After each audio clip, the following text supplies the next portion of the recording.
예레미야 29장 7절 말씀입니다. 구약성경 1096면입니다. 예레미야 29장 7절 말씀을 우리 다 같이 한 목소리로 합독하도록 하겠습니다. 너희는 내가 사로잡혀 가게 한 그 성읍의 평안을 구하고 그를 위하여 여호와께 기도하라. 이는 그 성읍이 평안함으로 너희도 평안할 것임이라. 아멘.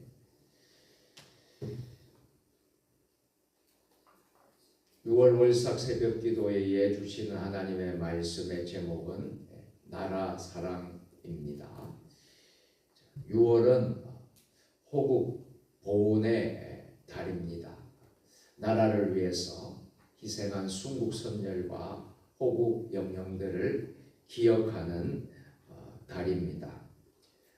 오늘 우리는 단순한 애국심을 넘어서 하나님께서 원하시는 나라 사랑이 어떤 것인지 한번 살펴보고 또 6월 한 달을 또 기도와 말씀으로 시작하고자 합니다. 성경은 개인의 구원만 말하는 것이 아닙니다. 성경은 우리 민족과 또 나라를 위한 책임도 우리 성경에서는 강조하고 있는 것을 보게 됩니다. 하나님은 믿음의 사람들에게, 저와 여러분들에게 원하시는 것은 나라를 위해서, 민족을 위해서 기도하라는 것입니다. 또 나라를 잘 섬기라는 것입니다. 나라의 회복을 위해서 우리 먼저 믿는 믿음의 사람들이 앞장서서 헌신하라고 말씀하고 계십니다.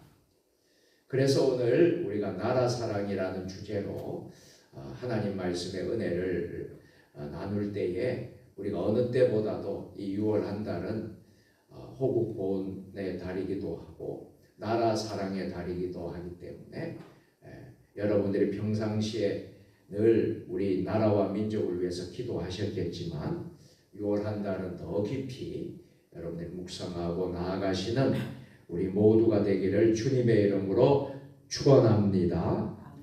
첫 번째로 나라를 위해 기도하는 것이 바로 나라 사랑이라는 겁니다. 우리가 매일 새벽 기도 나오시는 분들은 교회를 위해서도 기도하실 것이고 가정을 위해서도 기도하시고 또 하시겠지만 꼭 빠지지 말아야 될 것은 어떤 기도를 해야 되죠? 나라를 위해서, 이 대한민국을 위해서 여러분들 기도를 꼭 빠지지 않도록 해주시기를 바랍니다. 예레미야 29장 7절 말씀 다시 한 번 더 읽겠습니다. 너희는 내가 사로잡혀 가게 한 그 성읍의 평안을 구하고 그를 위하여 여호와께 기도하라. 이는 그 성읍이 평안함으로 너희도 평안할 것입니다. 자, 아멘. 성읍을 위하여 기도하라. 그 나라를 위하여 기도하라. 민족을 위하여 기도하라. 우리가 기도함으로 평안함으로 너희도 평안. 성읍이 평안하고 나라가 평안하고 국가가 평안해야지 역시 우리 역시 평안하다. 여러분 그래서 우리가 나라와 민족을 위해서 기도하시기를 바랍니다. 디모데전서 2장 1절 2절도 같이 한번 읽겠습니다. 다 같이 그러므로 내가 첫째로 권하노니 모든 사람을 위하여 간구와 기도와 도고와 감사를 하되 임금들과 높은 지위에 있는 모든 사람을 위하여 하라. 이는 우리가 모든 경건과 단정함으로 고요하고 평안한 생활을 하려 함이니라. 아멘.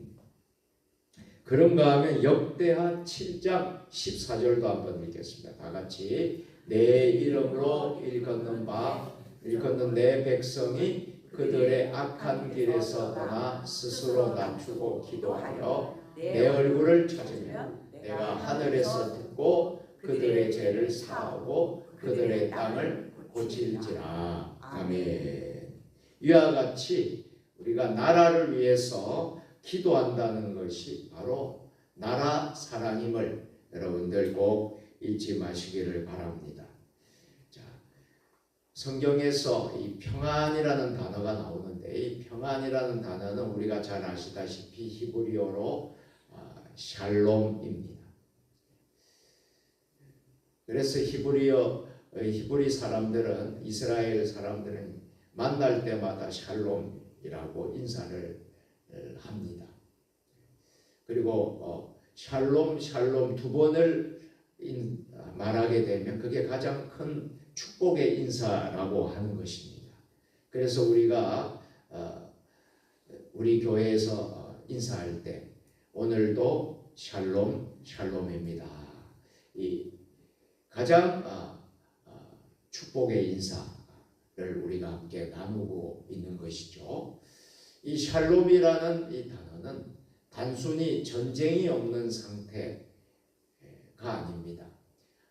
이 안에는 안전이라는 단어도 뜻도 있고 번영이라는 뜻도 있고 질서라는 뜻도 있고 하나님의 축복을 포함하는 포괄적인 의미가 이 샬롬에 있습니다. 자, 우리 다시 한번 이 뜻을 생각하면서 우리 서로 인사해 보실까요? 오늘도 샬롬입니다. 오늘도 승리하셨습니다.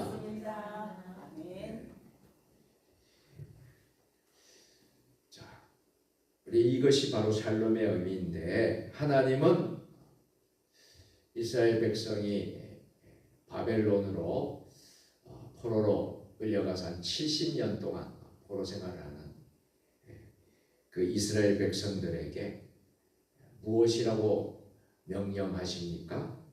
바벨론의 평안을 위해 기도하라. 그 성읍의 평안을 위하여 기도하라고 말씀하신 것입니다. 그런가 하면 느헤미야 1장을 보면요. 느헤미야는 페르시아 궁전에서 높은 지위에 있었지만 예루살렘 성벽이 무너졌다는 그 고국의 예루살렘 성벽이 무너졌다는 소식을 듣고 느헤미야가 취한 태도는 무엇이었습니까?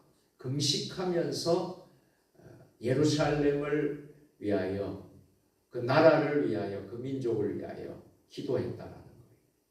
눈물의 그 기도가 결국 예루살렘의 성벽 재건의 역사를 이루게 되었다라는 것은 우리가 느헤미야를 읽으면서 너무나도 큰 은혜를 받고 있지 않습니까? 한번 따라서 합니다. 나라의 회복은 기도하는 사람을 통해 시작됩니다. 아멘. 오늘 저와 여러분들이 이 대한민국을 위해서 기도할 때에 회복이 시작이 되는 거예요. 여러분들 꼭 이 나라 이 민족을 위해서 여러분들이 꼭 기도해 주시기를 바랍니다. 6월달은 특히 나라와 관계되는 기념 행사들이 많습니다. 6월 6일은 현충일로 지키게 되고요. 또 6월 25일은 한국전쟁을 기념하는 날이기도 합니다. 여러분 6월 한 달 동안 우리가 어느 때보다도 여러분 나라를 위해서 여러분들 기도하고 우리 나라를 위해서 회복을 위해서 여러분들이 기도할 수 있는 저와 여러분들 되시기를 축복합니다. 1950년 한국전쟁 당시에 수많은 교회들이 나라를 위해서 기도를 했다는 그런 역사 자료가 있습니다.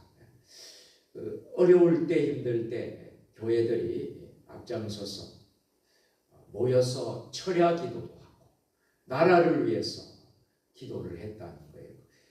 전쟁 가운데서 기도를 했다라는 거예요. 그 어려운 가운데서 기도했는데 부산 초량교회 100년이 다 넘은 교회입니다.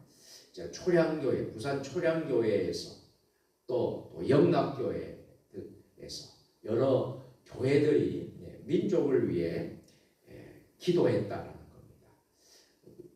6.25 한국 전쟁 가운데서도 그렇게 기도했다는 거예요. 전쟁터에서 또 나라를 위해서 헌신하기도 했고, 대한민국의 오늘은 총칼만이 아니라 기도의 힘으로 지켜졌다고 말하는 역사가들이 많다라는 사실입니다. 그래서 정말 가장 중요한 것이 저는 기도인 것을 저는 믿습니다. 특별히 우리 믿음의 사람들의 그 기도는 여러분 정말 하나님이 들어주신다는 거예요. 그래서 이 나라도 지켜주시고 또 이 민족도 지켜주실 것이라는 거예요.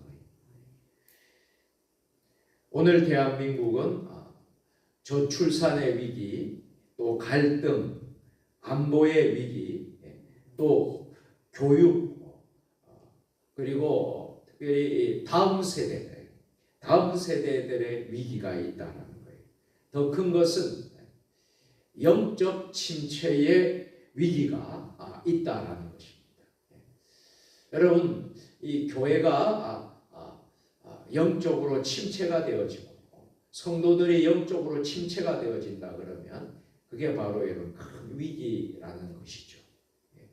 그래서 우리는 다시 회복을 위하여 힘쓰고, 그것은 바로 우리가 하나님 앞에 엎드릴 때에, 무릎을 꿇을 때에 회복이 시작이 되고, 또 우리 인민족뿐만 아니라 우리 교회들도 다 여러분들 회복이 될 것을 믿으시기를 바랍니다. 자, 두 번째로 나라를 위해 헌신하는 것이 바로 나라 사랑입니다. 에스더 4장 14절입니다. 우리 다 같이 읽겠습니다. 이때에 내가 만일 잠잠하여 말이 없으면 유다인은 다른 데로 말미암아 노임과 구원을 얻으려니와 너와 내 아버지 집은 멸망하리라. 내가 왕후의 자리를 이때를 위함이 아닌지 누가 알겠느냐 하니. 아멘. 에스더는 절체절명의 위기에 있는 그 민족, 자기 민족을 생각하면서 에스더는 자기가 왕후를 얻게 된 것은 하나님의 뜻이다. 이때를 위해서, 이때를 위함이 아닌가. 그렇게 이제 고백하고 있는 것입니다. 나라를 위해서 헌신하는 것이 바로 나라 사랑인 것을 기억하시기를 바랍니다. 그리고 마태복음 5장 13절로 16절도 다 같이 읽겠습니다. 다 같이. 너희는 세상의 소금이니 소금이 만일 그 맛을 잃으면 무엇으로 짜게 하리요. 후에는 아무 쓸데없어 다만 밖에 버려져 사람에게 밟힐 뿐이니라. 너희는 세상의 빛이라. 산 위에 있는 동네가 숨겨지지 못할 것이요 사람이 등불을 켜서 말 아래 두지 아니하고 등경 위에 두나니 이러므로 집안 모든 사람에게 비치느니라. 이같이 너희 빛이 사람 앞에 비치게 하여 그들로 너희 착한 행실을 보고 하늘에 계신 너희 아버지께 영광을 돌리게 하라. 아멘. 우리가 세상의 빛과 소금의 역할을, 소금과 빛의 역할을 감당할 때에 하늘에 계신 너희 아버지께 영광을 돌리게 된다. 우리가 사명 잘 감당하고 헌신할 때 정말 이 나라는 또 새롭게 또 회복이 될 것입니다. 그래서 우리의 헌신이 바로 나라를 위한 사랑이라는 것을 기억하시기를 바랍니다. 성경에는 헌신에 대한 그런 단어들이 나옵니다만 성경에 나오는 헌신의 의미를 담고 있는 헬라어의 파라디도미라는 이 단어, 이 파라디도미, 이 헌신이라는 단어는 두 가지의 뜻이 있어요. 하나는 자신을 내어준다. 또 하나는 맡긴다라는 뜻입니다. 이 헌신이 참 귀한 거예요. 그래서 6월 한 달 동안 우리 세종 주님에게 속한 우리 모든 믿음의 권속들이 하나님 앞에 헌신하는 한 달이 되었으면 좋겠습니다. 하나님께 맡기고 우리 자신을 내어주고 우리에게 주어진 직분도 사명도 여러분들이 잘 감당하는 것이 바로 헌신이다라는 것을 기억하시기를 바랍니다. 진정한 사랑은 희생을 통해서 나타나는 거예요. 그래서 진정한 사랑은 희생을 요구하는 것입니다. 하나님의 사람 에스더는 유대민족이 멸망에 처할 절체절명의 위기 가운데 있을 때 어떻게 했습니까? 죽으면 죽으리라. 한번 따라서 합니다. 죽으면 죽으리라. 이 각오로 고백하면서 왕 앞에 나아갔습니다. 그리고 자신보다도 민족을, 나라를 먼저 생각한 믿음의 결단을 한 것입니다. 죽으면 죽으리라. 여러분, 우리 대한민국을 지켜내기 위해서 순국 선영들이 어떻게 했습니까? 목숨 걸고 이 나라를 지키기 위해서 그 전쟁터에서 희생을 당하고, 여러분 그 결과로 여러분 오늘 우리 대한민국이 존재하고 있는 줄 믿습니다. 우리가 순국 선열들의 그 피를 우리는 잊지 말아야 되죠. 어느 때보다도 우리가 6월 한 달은 호국 보훈의 달을 맞이하여 우리가 나라를 위해서 희생하신 분들 여러분 잊지 마시기를 바랍니다. 우리 지역과 가까운 대전만 가도 대전 안에 국립현충원이 있습니다. 서울은 동작동에 가면 동작동에 가면 또 현충원이 있죠. 그곳에 가면 여러 그 나라를 위해서 목숨 걸고 이제 돌아가신 분들의 그 묘지가 있습니다. 묘가 있습니다. 참 그곳에 가면 참 숙연해져요. 나라를 위해서 지키기 위해서 참 돌아가신 분들 우리는 잊지 말아야 될 줄로 믿습니다. 우리 그리스도인들은 언제나 우리가 맡은 자리에서 최선을 다해서 우리가 살아야 돼요. 정직하게 살아야 되고요. 맡은 자리에서 최선을 다해서 해야 되고요. 빛과 소금의 역할을 감당할 수 있어야 됩니다. 자, 마지막 세 번째로 나라의 영적 회복을 위해서 복음을 전하는 것이야말로 나라 사랑인 것을 기억하시기를 바랍니다. 자, 사도행전 1장 8절 말씀, 우리가 너무나 잘 아는 말씀이죠. 다 같이 오직 성령이 너희에게 임하시면 너희가 권능을 받고 예루살렘과 온 유다와 사마리아와 땅 끝까지 이르러 내 증인이 되리라 하시니. 아멘. 또 시편 말씀 33편 12절도 우리 다 같이 읽겠습니다. 여호와를 자기 하나님으로 삼은 나라 곧 하나님의 기업으로 선택된 백성은 복이 있도다. 아멘. 성경에 이제 복음이라는 이 단어의 의미를 잘 보여주고 있는데, 이제 복음이라는 단어는 헬라어로 유앙겔리온이라는 단어입니다. 유앙겔리온. 이 복음은 좋은 소식, 영어로 말하면 굿뉴스입니다. 좋은 소식, 이것이 바로 복음이라는 것이죠. 나라를 살리는 가장 강력한 힘은 저는 복음에 있다고 믿습니다. 아멘. 이 복음, 통일도 여러분 그냥 통일이 이루어지지 않습니다. 남북 통일. 우리가 지금까지 안간힘을 당하고 여러 가지 방법으로 통일을 해보려고 했지만 통일이 이루어지지 않았습니다. 여러분, 진정한 통일은 복음 통일이어야 합니다. 아멘. 복음으로 통일이 되어야 됩니다. 아멘. 십자가로 통일이 되어야 됩니다. 아멘. 성경에 요나가 니느웨가 철천지 원수와 같은 그런 나라였기 때문에 니느웨가 멸망을 받기를 원했습니다. 그러나 하나님은 니느웨 백성들을 사랑하셨죠. 그래서 요나에게 니느웨로 가서 말씀을 선포해라 그랬는데 말을 듣지 않았죠. 정반대로 다시스로 가다가 큰 이제 깨달음을 얻었죠.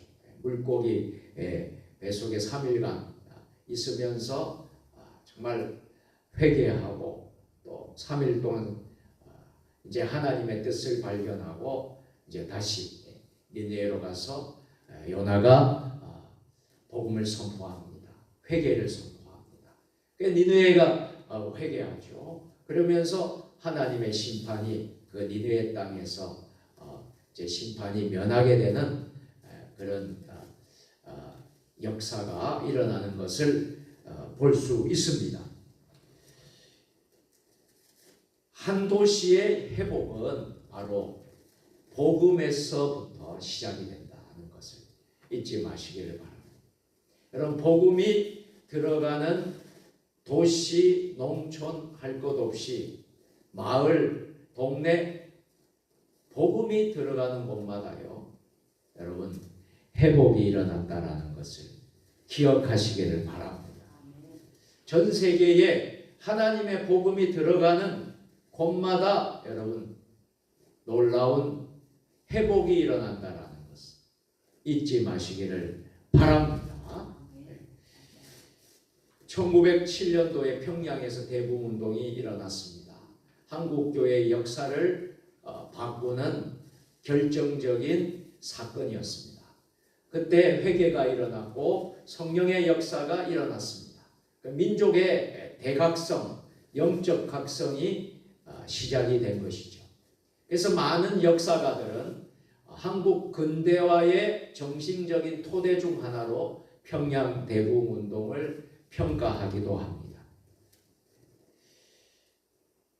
한국교회 주요 조사들에 따르면 최근에 수십 년 동안 개신교 인구 비율은 정체가 되었고 또 감소 추세를 보이고 있으며 다음 세대의 신앙 전수가 중요한 과제로 지적되고 있음을 보고하고 있습니다. 그래서 우리가 60년대, 70년대, 80년대까지만 해도 교회는 참 급성장했습니다. 많은 부흥을 이루었어요. 90년대부터 또 2000년도 20대가 되면서 정체하기 시작을 했습니다. 그러면서 코로나가 터지고 코로나 팬데믹 그 전과 그 이후를 이렇게 이제 보게 되면 그때부터 이제 점점 마이너스 감소로 지금 되어지고 있어요. 근데 더 이상 감소가 되고 더 이상 더 떨어지면 정말 한국 교회는 위기가 올 것입니다. 그래서 다시 이제 회복이 되어야 되고 그 회복이 되기 위해서는 다음 세대를 잘 세워야 됩니다.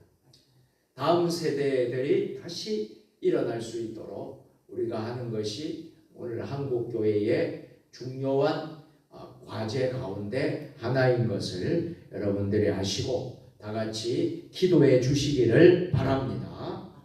나라의 미래는 경제보다도 먼저 영성에 달려 있습니다.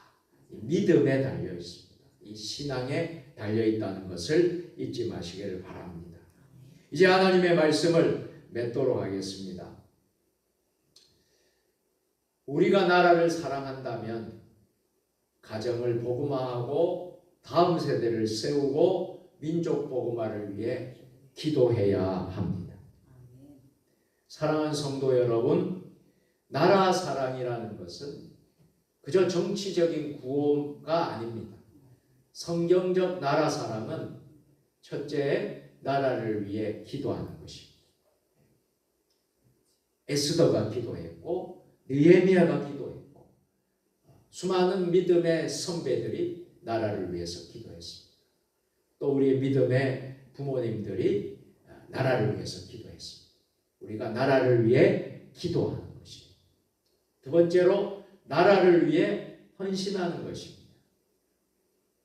여러분, 우리 대한민국을 위해서 누구보다도 우리 믿음의 사람들이 헌신해야 합니다. 그리고 세 번째로 나라의 영적 회복을 위해서 복음 전파하는 것입니다. 복음을 전하는 것이죠. 이 세 가지를 실천할 때에 이것이 바로 성경적인 나라 사랑이라는 것입니다. 이제 6월을 시작하는 이 첫날 새벽에 아침을 깨우며 하나님께서 우리 민족을 긍휼히 여기시고 대한민국 가운데 다시 한번 영적 부흥의 불길을 허락하여 주시기를 간절히 소망합니다. 아멘. 복 있는 나라는 여호와를 자기 하나님으로 삼은 나라입니다. 아멘. 이 말씀을 꼭 기억하십시오. 오늘 이 은혜가 여러분 모두에게 있으시기를 주님의 이름으로 축원합니다. 아멘. 기도하겠습니다. 사랑과 은혜가 풍성하신 하나님 아버지, 6월의 첫날을 허락하시고 기도의 자리로 불러주심을 감사드립니다. 아멘. 우리 민족을 긍휼히 여겨주시고 대한민국을 붙들어 주옵소서. 나라의 지도자들에게 지혜를 주시고 교회마다 성령의 부흥을 허락하여 주옵소서. 다음 세대가 하나님을 경외하게 하시고 복음으로 하나가 되게 하여 주옵소서. 우리도 나라를 위해 기도하고 헌신하는 믿음의 사람들이 되게 하옵소서. 예수 그리스도의 이름으로 기도드립니다. 아멘. 말씀을 생각하시면서 봉헌하도록 하겠습니다. 찬송가 50장을 부르면서 하나님 앞에 월삭 예물을 봉헌